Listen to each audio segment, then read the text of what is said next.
Okay, let's unpack this. Today we are doing a deep dive into the Pawira Fountain. It's got a pretty specific set of features. Stainless steel, a pump they claim is ultra quiet, under 28 decibels, and this triple filtration system. But the big claim is the UV sterilization. Our mission here is to sort of separate the verified function from the pretty aggressive marketing. We're focusing on consumer transparency. And just before we jump in, a really crucial reminder for everyone listening, this is purely educational commentary. We're analyzing commerce, marketing, and the product itself. This is not medical or health advice for your pet. Right, absolutely. So let's start with the mechanism. What's the science behind still water versus, a filtered flow for cats?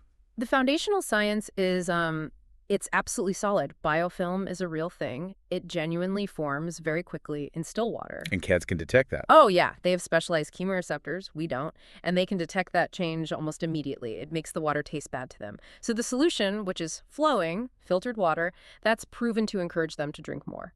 Okay, so let's get specific on that filtration.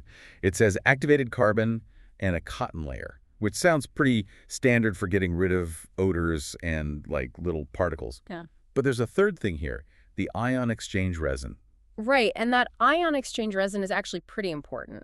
Its job is basically to soften the water. It deals with heavy minerals and makes the water more palatable. So the filtration tech itself is sound. It is. But if we go back to that other major claim, the UV sterilization, that's where things get murky. Our sources found basically no independent verification of that. None at all. Very little mention in user materials either. It's not clear if the function is even there, let alone working.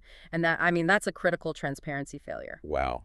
That is a huge oversight, Mm-hmm. especially when the other benefits, the cat's drinking more, the quiet operation, the stainless steel build, all those things are consistently reported in customer feedback. Exactly. So the product works, just maybe not for all the reasons they advertise. And of course, all this function comes at a cost. Mm-hmm.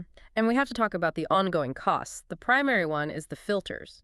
You have to replace them every 2 weeks, which really adds up over time. Okay, let's pivot to the marketing then.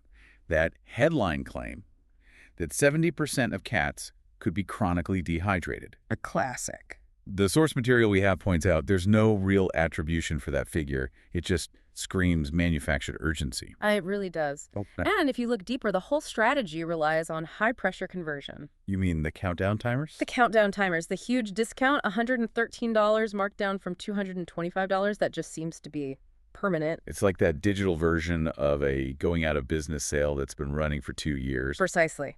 And then there's the heavy direct-to-consumer model. The domain was registered recently. The ownership data is private.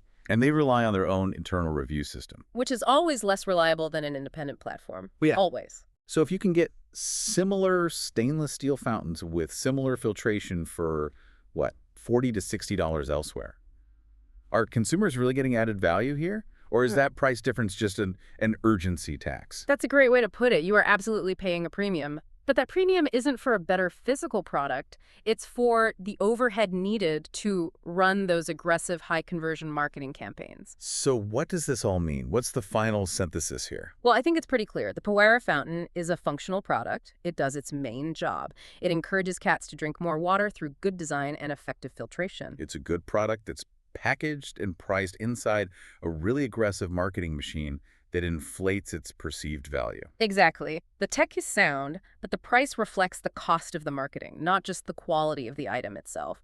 And that raises a really important question for you to think about. When you're looking for a quality solution for something, how much should you be willing to pay for elaborate marketing versus the actual measurable function of the product?